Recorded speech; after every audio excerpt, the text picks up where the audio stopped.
ओम ह्रीं अरहं णमोजिनाडं नमः श्री वृषभदेवाय। महान स्तुति का पूज्यवर आचार्यवर श्री मानतुंग स्वामी महाराज आत्मविकास के सूत्र निरंतर प्रदान कर रहे हैं। भगवान मानतुंग स्वामी परमपिता परमेश्वर प्रथम तीर्थंकर श्री विश्वनाथ स्वामी को आदि लेकर अनंतानंत कालों में उत्पन्न हुए अनंतानंत तीर्थंकर अरिहंतों केवली भगवंतों की स्तुति ऐसे उत्कृष्ट रूप में कर रहे हैं। जितना इस स्तुति को हम गहनतम पढ़ते चले जा रहे हैं, जानते चले जा रहे हैं, उतना आनंद बढ़ता चला जा रहा है। एक एक श्लोक, एक एक काव्य हमें बार बार आनंद को उत्पन्न करा रहे हैं, बार बार हमें उत्साह पैदा कर रहे हैं कि स्तुति क्या होती है, स्तुति किस रूप में होती है और स्तुति की महिमा क्या होती है। पूज्यवर ने बहुत सुंदर पिछले 7 काव्यों में हमारे जीवन को स्तुति से जोड़ा और अभी भी 8वें श्लोक के माध्यम से पूज्यवर हमें कह रहे हैं कि सुनो, अपने स्वाभिमान को जागृत करो और एक आनंददायक स्तुति का भाव मन में विकसित करो, क्योंकि एक छोटी सी बूंद कमल के पत्र पर पड़ी हुई है और उसे सूर्य के प्रकाश का एक अंश मिल जाए तो चमक उठती है, मोती के समान हो जाती है। एक पानी की छोटी सी बूंद किसके प्रभाव से? सूर्य की रोशनी के प्रभाव से, सूर्य की एक किरण के प्रभाव से। इसी हे नाथ तव प्रभावात्, आपके प्रभाव से सब कुछ हो जाएगा। मुझ में कोई सामर्थ्य नहीं है कि मेरे द्वारा लिखी गई ये स्तुति किसी के लिए प्रशंसनीय हो, क्योंकि मैं तो अल्पश्रुत हूँ, मैं तो विगतत्रपोहम, मैं तो कैसा हूँ? देखो यहीं पे कह रहे हैं तनु धियापि, मैं तो छोटी बुद्धि वाला हूँ, लेकिन फिर भी ये स्त्रोत महामहिमावंत बना। चेतो हरिष्यति सताम, सज्जनों के चित्त को यदि हर रहा है तो इसमें प्रभाव भगवान आपका है। ये समर्पण का सूत्र है कि भगवान के सामने जब हम स्तुति करने जाएं तो मैं कुछ कर रहा हूं, ऐसा नहीं, ये सब आपके निमित्त से हो रहा है। ये निमित्त की अधीनता स्वीकार करना है और भगवान मानतुंग स्वामी हमारे अंदर स्वाभिमान उत्पन्न करा रहे हैं इस स्तुति के माध्यम से। तो आइए आज हम 8वें नंबर श्लोक से एक महान स्तुति की ओर बढ़ते हैं।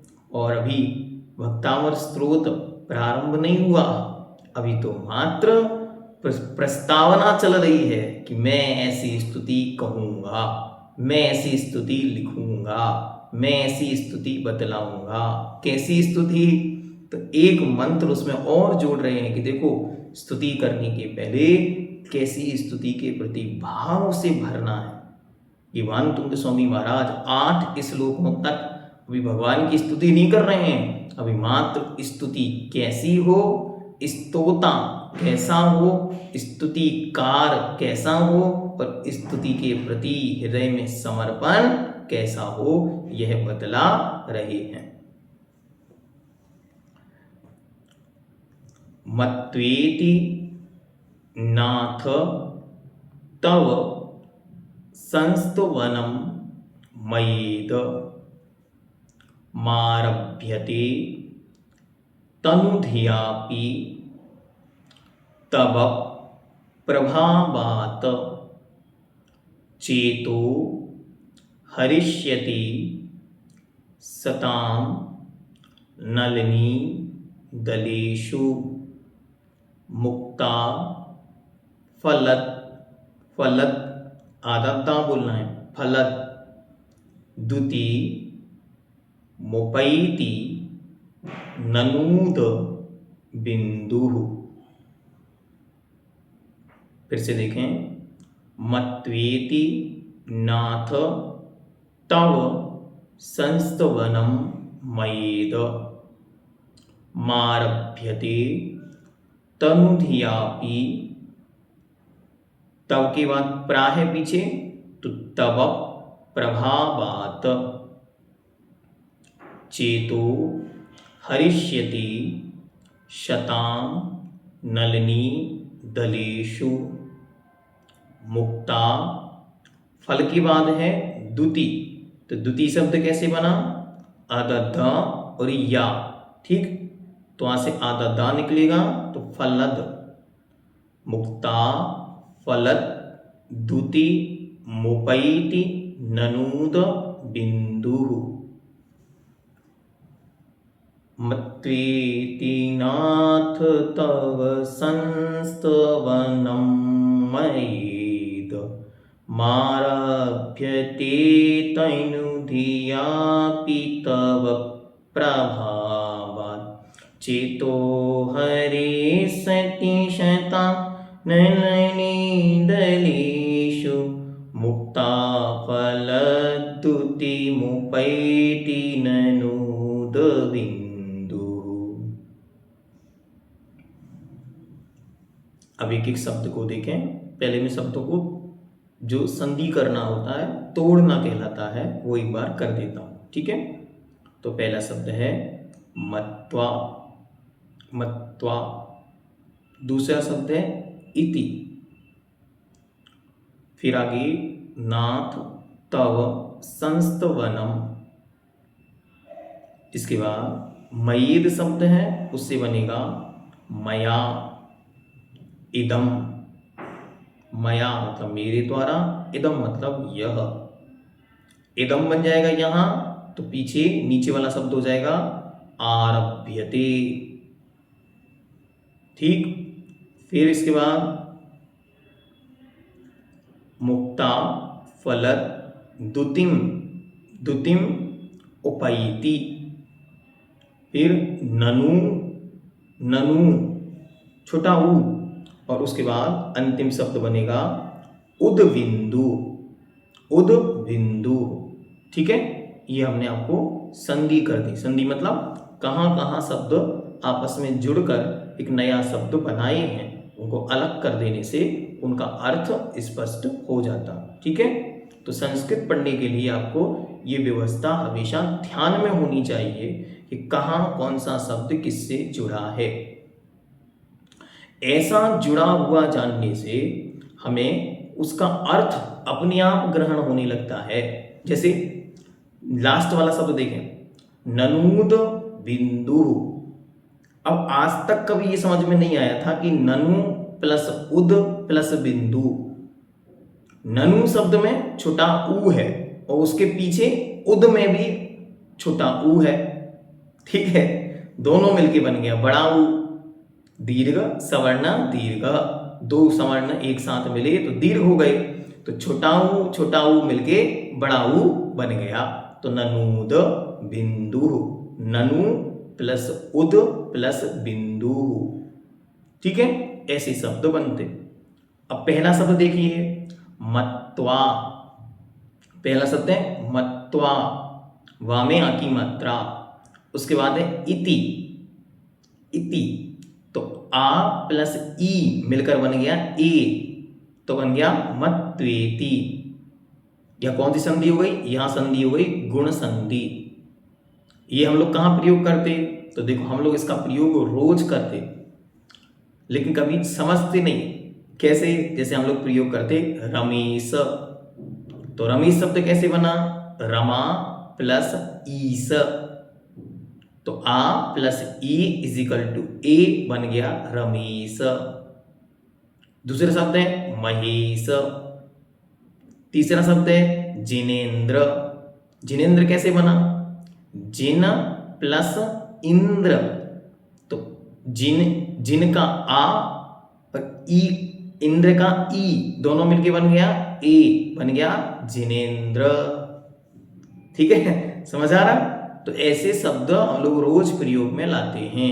उन्हीं शब्दों का प्रयोग करके काव्यकार अपने शब्दों को और सुंदर और व्यवस्थित बनाते चले जाते हैं। तो इसलिए संधि, समास और शब्दों की रचना, ये सब चीजें धीरे धीरे हमें सीखने से अथवा प्रयोग करने में आने से हमें ये समझ में आने लगता है कहाँ क्या लिखा हुआ है। इन डेप्थ कब जाना है? जब हम संस्कृत सीखेंगे। अभी कहाँ सीख रहे हैं हम? क्या सीख रहे हैं? अभी हम केवल वक्तामर स्त्रोत का उच्चारण सीख रहे हैं, अर्थ सीख रहे हैं। इसलिए इन डेप्थ नहीं जाके ऊपर ऊपर चीजों को समझने का प्रयास करेंगे।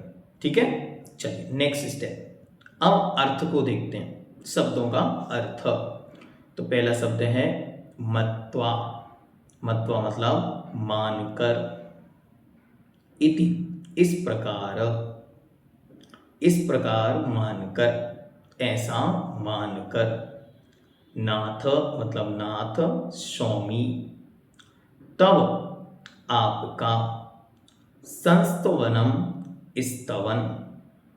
मया, यहां भी सेम वही प्रयोग, मया प्लस इदम मिलके बन गया मयेद, और इसका जो माँ है वो अगले वाले शब्द में चला गया मारभ्यते। ठीक है, अलग अलग करेंगे तो मया इदम आरभ्यते। ठीक है, तो आगे संस्तवनम मया मेरे द्वारा, इदम यह आरभ्यते शुरू किया जाता है, आरंभ किया जाता है। हे भगवान, हे स्वामिन, ऐसा मानकर आपका यह संस्तवन मेरे द्वारा शुरू किया जाता है।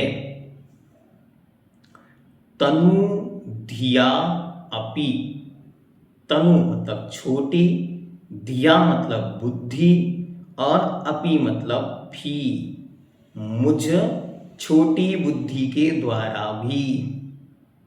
क्या कह रहे हैं कि यह ऐसा मानकर, हे जिनेन्द्र भगवान, कैसा मानकर कि अभी तक जो कुछ पीछे कहा गया है वह सब कुछ ले लीजिए। तो ऐसा मानकर आपका यह स्तवन ही मेरे नाथ मुझ मंद बुद्धि के द्वारा, मुझ अल्प बुद्धि के द्वारा आरभ्यते शुरू किया जाता है। क्या होगा? तब प्रभावात, भगवान आपके प्रभाव से, चेतो अर्थात चित्त को, हरिष्यति हरने वाला होगा, हरेगा भविष्य काल में। चेतो हरिष्यति चित्त को हरने वाला होगा, किनके? सताम सज्जनों के। हे भगवान, आपका यह संस्तवन जो मुझ अल्प बुद्धि के द्वारा किया जा रहा है वह भी सज्जनों के चित्त को हरने वाला होगा। तब प्रभावात, आपके प्रभाव से, मेरे प्रभाव से नहीं कि मैं लिख रहा हूँ, व्याकरण का ज्ञाता हूँ, संस्कृत का विद्वान हूँ, अनेक भाषाओं का ज्ञाता हूँ, तो मैं लिख रहा हूँ तो भाई ये अंकित जी की कृति है इसलिए फेमस होगी ही होगी। ऐसा मानतुंग स्वामी नहीं कह रहे हैं कि मेरी कृति है इसलिए फेमस होगी। कह रहे हैं कि हे भगवान, मैं तो अल्प बुद्धि हूँ। ये जो इसमें चित्त को जो हरेगी, सुनो, इतवा इति मानकर, ये मानतुंग स्वामी ने पहले ही लक्ष्य बना लिया। क्या उनकी कल्पना शक्ति होगी कि उन्होंने कल्पना शक्ति से कह दिया कि चेतो हरिष्यति सता, ये हर एक सज्जन के चित्त को हरने वाली होगी। अभी लिखी नहीं गई, लिखने के पहले ही जिसने मान लिया हृदय में, इसे कहते हैं मैनिफेस्टेशन। अभी लिखी नहीं है रचना, अभी रचना हुई नहीं है। उन्होंने इति मत्वा, ऐसा मानकर कि ये तो चित्त को हरेगी। क्यों हरेगी? मुझे विश्वास है, तब प्रभावात। अब संसार में लोग पूछने लगे, अच्छा ऐसा भी होता है क्या कि जो तनुध्यापी छोटे छोटे से लोग, छोटी छोटी सी बुद्धि के लोग बड़े बड़े काम करने की बातें करते हैं, तो ऐसा कैसे होता है? कहते हैं सुनो, मानतुंग स्वामी कहते हैं सुनो, नलिनी। नलिनी क्या है? नलिनी मतलब है कमल। और उस नलिनी के दलेशु अर्थात पत्ते पर, उस कमलिनी के पत्ते पर पड़ी हुई मुक्ता फलत, मुक्ता फल की द्युति अर्थात कांति को उपैति प्राप्त होती है। ननु निश्चित ही उद बिंदु, पानी की बूंद। कमलिनी के पत्ते पर पड़ी हुई पानी की बूंद मुक्ता फलद्युति मुपैति, मोती समान, मुक्ता फल के समान द्युति कांति को उपैति प्राप्त होती है। पानी की बूंद, औस की बूंद यहां वहां पड़ी थी, सब समाप्त हो गई और एक कमलिनी के पत्र पर पड़ी थी, कमल के पत्ते पर पड़ी थी। वो बूंद चमक रही है। क्यों चमक रही है? मोती के समान चमक रही है। कहां पड़ी है? बस इस चीज का महत्व है। इसलिए ये स्तुतियां किसी और की होती तो मुझे विश्वास नहीं था कि इसका क्या होगा, लेकिन तब प्रभाव आपके प्रभाव से हुआ है तो मैंने निश्चय कर लिया। इसे कहते हैं मैनिफेस्टेशन। दिमाग में निश्चित कर लिया है कि क्या होगा ये। अब निश्चित ही चेतो हर्षति सताम, निश्चित ही ये सज्जनों के चित्त को हरने वाली होगी। ठीक है, अर्थ लगभग क्लियर हुआ। एक बार फिर से देखते हैं। मत्वा मानकर, इति इस प्रकार, नाथ सौमिन तब आपका, संस्तवन यह स्तवन, मया मेरे द्वारा, इदम यह, आरभ्यते शुरू किया जाता है। ऐसा मानकर आपका यह स्तवन ही नाथ मेरे द्वारा शुरू किया जाता है। क्या मानकर? कि मैं तो तनुध्यापी, छोटा बुद्धि वाला होकर भी, तब प्रभावात आपके प्रभाव से, यह स्त्रोत चेतो हरिष्यति सताम, सज्जनों के चित्त को हरने वाला होगा। और उदाहरण क्या दे रहे हैं? जैसे नलिनी दलेशु, कमलिनी के पत्तों पर पड़ी हुई, उदबिंदु पानी की बूंद, ननु निश्चित ही मुक्ता फलद्युतिम उपैति, मुक्ता फल की अर्थात मोतियों की कांति के समान समानता को प्राप्त होती है। मतलब कमल के पत्ते पर पड़ी हुई वह बूंद मोतियों के समान चमकती है। हे नाथ, जिस तरह कमलिनी के पत्तों पर पड़ी हुई पानी की बूंदें मोती के समान सुंदर दिखाकर लोगों के चित्त को हरती हैं, उसी तरह मुझ अल्पज्ञ के द्वारा की हुई तनुध्यापी, अल्पज्ञ के द्वारा की गई स्तुति भी आपके प्रभाव से, तव प्रभावात सज्जनों के चित्त को हरेगी। चेतो हरिष्यति सताम। ये मानतुंग स्वामी महाराज हैं। इनकी बुद्धि अपने आप में एक अद्भुत रहस्यात्मक है। ये भविष्य की घोषणा कर रहे हैं। आप कहते हैं ना कि ज्योतिषी क्या करेगा, ये मानतुंग स्वामी कर रहे हैं। उन्हें पता था कि 21वीं सदी में 2026 में ये विद्वानों के जो 12 वर्षीय पाठ्यक्रम पढ़ने वाले 1000 विद्वान हैं, इनके चित्त को हरेगी, सज्जनों के चित्त को हरेगी। कहाँ पता चल गया? 6वीं 7वीं शताब्दी में आज के सज्जनों के चित्त को भी ये हर लेगी, ऐसी घोषणा कर रहे हैं। इसलिए वे बहुत बड़े ज्योतिष के ज्ञाता हैं, लेकिन किस लिए? क्योंकि तव प्रभाव, इस लेखनी पर भगवान आपका प्रभाव है।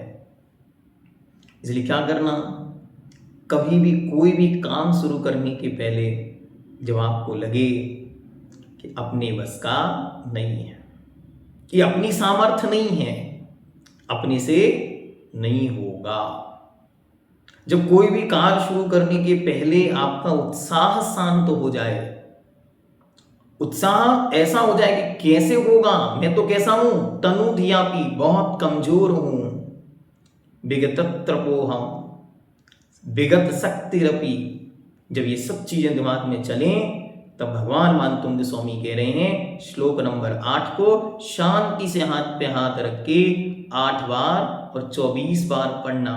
तो बार बार बार बार पढ़ने से स्वाभिमान विकसित होगा,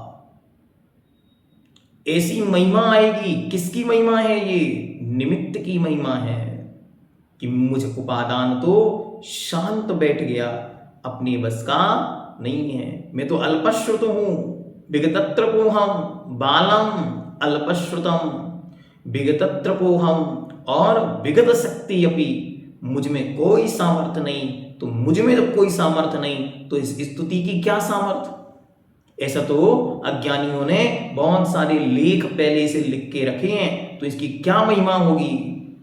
नहीं भगवान, विश्वास पैदा करना है, इसे कहते स्वाभिमान विकसित करो। क्या है वो स्वाभिमान? कि हे भगवान, इस कृति की कोई महिमा नहीं है जगत में, क्योंकि इसे मैंने लिखा है, लेकिन इसकी महिमा इसलिए बढ़ गई है क्योंकि इस पर आपकी भक्ति का प्रभाव पड़ गया है। बस ऐसे जब भी कोई भी काम आपको सिद्ध कराना है तो मानतुंग स्वामी महाराज मंत्र दे रहे हैं कि सारे कार्य आपके सिद्ध होंगे। बस सिद्धि का मंत्र, मूल मंत्र यह है कि हे प्रभु तव प्रभावात, बस आपका प्रभाव हो, बस ये जो कुछ हो रहा है सब आपके प्रभाव से हो रहा है। जितने जीव आज तक मोक्ष गए हैं, जा रहे हैं, आगे जाएंगे, ये सब आपके शासन की महिमा है। अगर मैं नहीं गया तो लोग यही कहेंगे कि कैसा शासन है, यहाँ अच्छे अच्छे लोग मोक्ष नहीं जाते। ऐसे ही भगवान को अच्छी तरह कह रहे हैं कि सिद्धि का कोई मूल मंत्र है, तो मूल मंत्र आप लिख लो, तव प्रभावात। पूरे वक्तामर स्त्रोत को विश्व में पूज्य बना देने वाला कोई श्लोक है, कोई मंत्र है, कोई शब्द है, तो श्लोक नंबर 8 और शब्द पंक्ति नंबर 2 और शब्द तव प्रभावात, आपके प्रभाव से, बस आपके प्रभाव से जो कुछ हुआ है, हो रहा है, होगा, वो सब कुछ आपके प्रभाव से। अब क्या होगा? अब भगवान कहेंगे हम तो फंस गए, हम कुछ करेंगे नहीं, हम कुछ कर सकते नहीं, और इसके भाग्य में कुछ लिखा है उसे बदल सकते नहीं, क्योंकि हमने लिखा ही नहीं, लिखा तो इसने स्वयं है। लेकिन ये कह रहा है तव प्रभावात, जो कुछ हुआ है, जो हो रहा है, जो होगा, वो सब आपका प्रभाव है। जब इतनी सी बात उस भक्त ने कही तो भगवान भी आश्चर्य में आ गए कि अब क्या होगा? अब तो वही होगा जो मंजूरे कर्म सिद्धांत होगा। तो बदलना क्या पड़ेगा? कर्म का सिद्धांत नहीं, कर्म का सिद्धांत नहीं बदलना है, बल्कि कर्म के सिद्धांत में एक सुंदर मंत्र दिया है जिसका नाम है संक्रमण, जिसका नाम है संक्रमण, जिसका नाम है अपघात, जिसका नाम है प्रकृति में, उत्कृष्टता में, अनुभव के कांडों में घात कर देना, स्थिति के कांडकों में घात कर देना। जो जिस रूप में कर्म की प्रचंडता है, उस कर्म की प्रचंडता कम हो जाएगी। जिस रूप में कर्म के फल देने की शक्ति है, वो शक्ति कम हो जाएगी। उस कर्म में जो फल देने की स्थिति है, समय है, वो कम हो जाएगा और आपका कार्य अपने आप सिद्ध हो जाएगा। कैसे? किससे? तव प्रभावात। इस तव प्रभावात की महिमा देखो। आदरणीय क्षुल्लक श्री गणेश प्रसाद जी बन्नी महाराज, ये जन्म से अजैन थे, लेकिन जैन धर्म पर उनकी अटूट श्रद्धा थी। और उस श्रद्धा के बल पर वे एक प्रख्यात विख्यात जैन शिक्षाविद और जैन संत बने। तो एक बार वे समीर शिखर जी की वंदना को जा रहे थे और उस समय ऐसे रास्ते नहीं होते थे, तो बड़ी कठिनाई से लोग नीम या घाट आदि से चढ़ते थे और वहां से पर्वत की ओर बढ़ते थे। चढ़ते चढ़ते चढ़ते चढ़ते उनकी ऐसी हालत हो गई कि पूरा शरीर थक के चूर हो गया। जब थक के चूर हो गया तो एक जगह जाके टिक गए। आगे पीछे देखते हुए आ रहे, कहीं पानी की कोई व्यवस्था दिखाई नहीं दे रही। तो उन्होंने मन में भाव किया। क्या भाव किया? देखो, तव प्रभावात कहते हैं कि हे पार्श्वनाथ भगवान, हमें नहीं पता अभी कितना और चलना है, हमें नहीं पता कि आगे क्या संभावनाएं हैं, मैं जीऊंगा कि मरूंगा, पहुंचूंगा कि नहीं पहुंचूंगा। लेकिन एक संभावना मुझे पता है, तब प्रभावात। क्या महिमा है? हे भगवान, मैं यहां आया हूं, मेरे सारे गांव वालों को बता के आया हूं कि मैं वहां जा रहा हूं। मैं जन्म से अजैन हूं, ये आप भी जानते हैं। अगर मैं इस पर्वत पे मरण को प्राप्त हो गया तो लोग कहेंगे वहां अजैनों की कोई सुनवाई नहीं होती। इसलिए हे देव, अब इस पर्वत पर मैं तो चढ़ूंगा, क्योंकि अगर मैं बिना चढ़े चला गया, मैं यहां से वापस नहीं गया, तो लोग हंसेंगे। किस पर? आपके शासन पर। इसलिए हे भगवान, अब मेरा कुछ नहीं, मेरे जैसे सैकड़ों आए हैं और आकर चले गए हैं, लेकिन अब आपके शासन की बात है, आप देख लो। और जैसे ही वे 25-30 कदम आगे खचुड़ते हुए पहुंचे तो उनको एक छोटा सा पानी का झरना दिखाई दिया। उन्होंने बढ़िया से पानी पिया और फिर अपनी यात्रा शुरू कर दी। जब यात्रा शुरू करी तो फिर वे 100, 200, 500 कदम आगे बढ़े और जब वे 1000 कदम लगभग पहुंचे तब उन्हें एक पेड़ की छांव में एक व्यक्ति बैठा मिला। क्यों भाई, तुमको क्या परेशानी है? चलो मेरे साथ। भैया, बहुत तेज प्यास लगी है, प्राण सूख रहे हैं। अरे क्या बात करते हो, अब भी पीछे 500 कदम पर पानी का झरना है। उसने कहा, भाई मैं वहीं से आ रहा हूं, मुझे तो कुछ नहीं दिखा वहां। उन्होंने हाथ जोड़ के ऊपर कहा, तव प्रभावात। ये क्या है? हे प्रभु, हे जिनेन्द्र देव, हे महान आत्मा, हे परमात्मा, ये सब कुछ जो मेरे जीवन में घटित हो रहा है, ये सब तव प्रभावात, आपके प्रभाव से हो रहा है। आप कर रहे हैं ऐसा मैं नहीं कह रहा हूं, क्योंकि मैं पक्का जैनी हूं और पक्का सम्यक दृष्टि हूं। तो सम्यक दृष्टि कहता है जिनेन्द्र भगवान कुछ करते नहीं हैं। तो इसलिए मैं ये नहीं कह रहा हूं कि आप कर रहे हैं, मुझे ये पता है सब आपकी महिमा से हो रहा है। बस इतना सा आपको करते जाना है कि जब कुछ अच्छा हो तब प्रभावात। हे प्रभु, ये आपके प्रभाव से हो रहा है। जब कुछ अच्छा हो तुरंत आपके मुख से ये निकले, तब प्रभावात। और विश्वास क्या कहेगा? भगवान कुछ नहीं करते, लेकिन भगवान की महिमा से सब कुछ हो रहा है। ऐसा करने से क्या होता? अहंकार नहीं बढ़ता। मानतुंग स्वामी ने ये स्तोत्र लिखा तो दुनिया क्या कहेगी? क्या स्तोत्र लिखा मानतुंग स्वामी ने? मानतुंग स्वामी ने कहा, सुनो, मैंने कुछ नहीं लिखा, तब प्रभावात। मेरी लेखनी को तो लोग पढ़ के हंसते हैं, श्रुतवताम परिहास धाम। लेकिन आज चित्त को जो हर रहे हैं, जन जन की अंतरंग में श्रद्धा उत्पन्न हो रही है, उस श्रद्धा का मूल कारण है तव प्रभावात, आपका प्रभाव। इसलिए हर काम को शुरू करने के पहले जिनेन्द्र भगवान के चरणों में एक श्रीफल रखना। सुनो सब लोग, मंत्र दे रहे हैं। क्या मंत्र है? कोई भी काम प्रारंभ करना है, बस काम अच्छा होना चाहिए। उसके 2 सूत्र होने चाहिए। पहला, किसी के लिए भी वह अहितकारी ना हो, और दूसरा, उससे धर्म की कोई हानि ना हो। बस 2 मंत्र लेकर आप कोई भी काम प्रारंभ करो। उस काम के प्रारंभ में एक श्रीफल ले जाके अपने मूल नायक भगवान के चरणों में जाना और उनके सामने स्तुति भक्ति करते हुए 8वां श्लोक बोलकर और उस श्रीफल को अपने काम बताकर और चढ़ा देना। आपका काम तव प्रभावात् सिद्धम चेतो हरिष्यति सकाम। चित्त को हरने वाला हो जाएगा वो, सज्जनों के चित्त को वह रुचने लग जाएगा। इसलिए आपको क्या करना, हर कार्य का श्रेय प्रभु के चरणों में रख देना है। ये आपके आनंद को बढ़ा देगा, ये आपके भार को कम कर देगा। रास्ते में चलते चलते जो घबराहट होती है, कैसे होगा, भगवान का संबल आपको दिखेगा पीछे से, तव प्रभावात् आप हैं।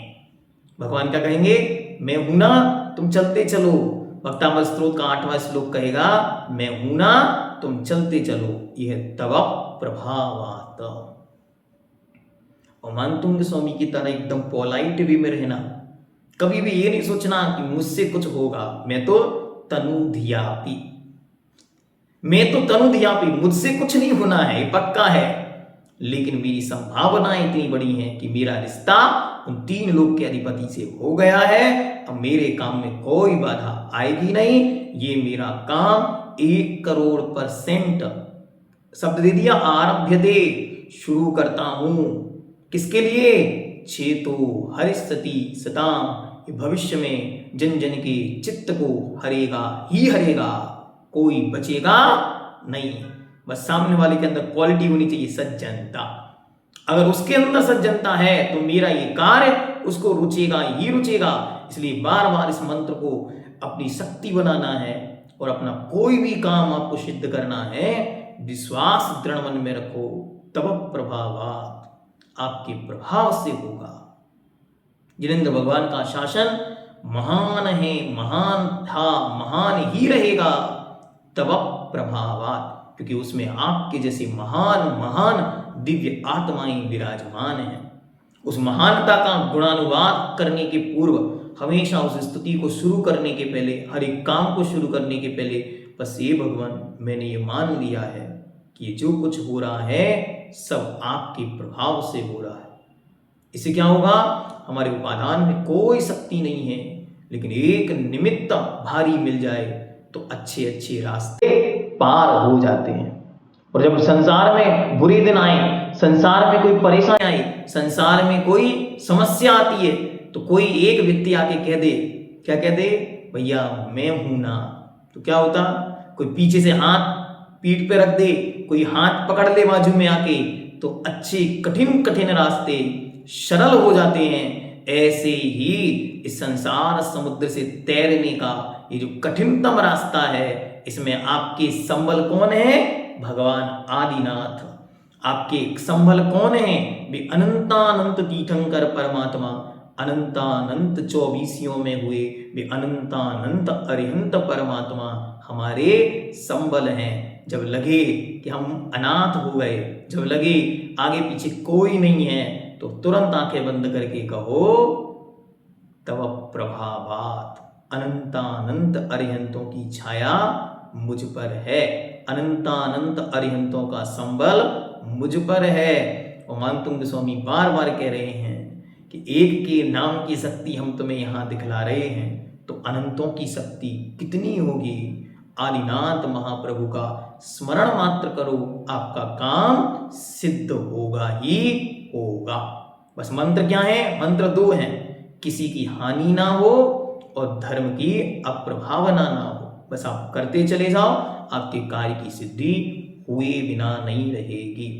तो मिनिमम 8 बार और मैक्सिमम 24 बार, और इससे जितनी ज्यादा बार आपको पढ़ना है पढ़ते जाना है। शांति से उस हाथ पे हाथ रख के भावना करो, तव प्रभावात्, मैं अकेला नहीं हूं, मुझ में संबल है उन अनंत अरिहंतों का, मुझ में संबल है उन आदिश्वर महाप्रभु का, मैं अकेला नहीं हूं। जब एक बार आपके सामने भी आदिनाथ भगवान आके कहेंगे मैं हूं ना, उस दिन आपका सारा भार समाप्त हो जाएगा। मैं हूं ना, तो दुनिया में आपको किसी और के संबल की आवश्यकता नहीं पड़ेगी।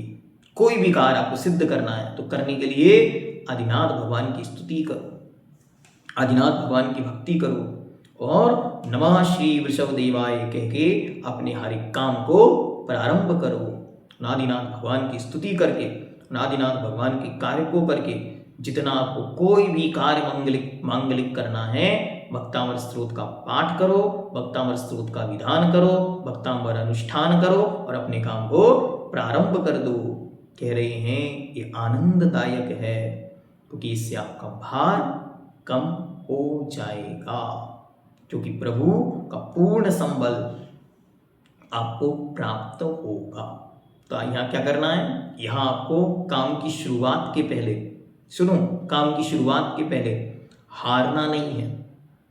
काम की शुरुआत के पहले कभी भी अपने को हीन महसूस नहीं करना। काम की शुरुआत के पहले कभी भी कमजोर नहीं पड़ना। काम की शुरुआत के पहले हमेशा हमेशा अपने उपादान से ज़्यादा एक महान, विशाल, पुण्यशाली, दिव्य, तेजस्वी, पावरफुल निमित्त सामने रख लेना, आपका काम सिद्ध हो जाएगा। क्योंकि मुझ में सामर्थ्य नहीं है, निश्चित हो गया है, लेकिन सामने वाला इतना पावरफुल है कि अपना काम बनेगा ही बनेगा। तो एक ऐसा निमित्त खोजना है जो निमित्त हमारे उपादान को अपने आप खींच ले। पानी की एक बूंद की कीमत क्या है, बोलो? कोई कीमत है? कोई कीमत नहीं है। लेकिन वह एक बूंद कमल के पत्ते पर पड़ी हो तो मोती जैसी चमकती है। ऐसी मेरी यहाँ कोई कीमत नहीं।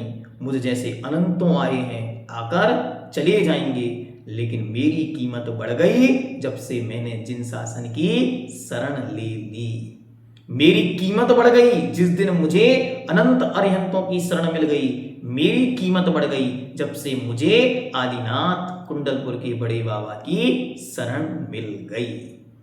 इसका नाम है तव प्रभाव। एक एक शब्द बड़ा कीमती है, एक एक शब्द देखो।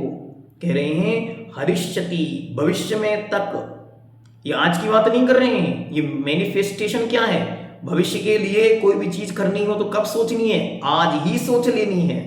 तो मानतोंग स्वामी कह रहे हैं सुनो, जो चाहते हो ये कृति कभी भविष्य में किसी के चित्त में रुचेगी, ऐसी भावना नहीं। अगर इस पे आपकी प्रभाव आपका है तो मैं आज ही ये घोषणा कर देता हूं कि जिसे मैं लिख रहा हूं वो 100%, 1% की शंका संदेह नहीं है। बस तब प्रभावात, इस पर आपका प्रभाव है तो ये कार्य जन जन के चित्त को हरेगा ही हरेगा।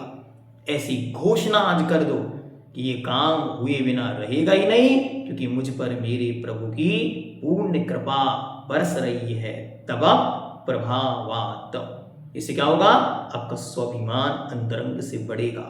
यहाँ वहां नहीं खोजना पड़ेगा कि कोई आके हाथ लगा दे तो हमारे रथ आगे बढ़ जाए।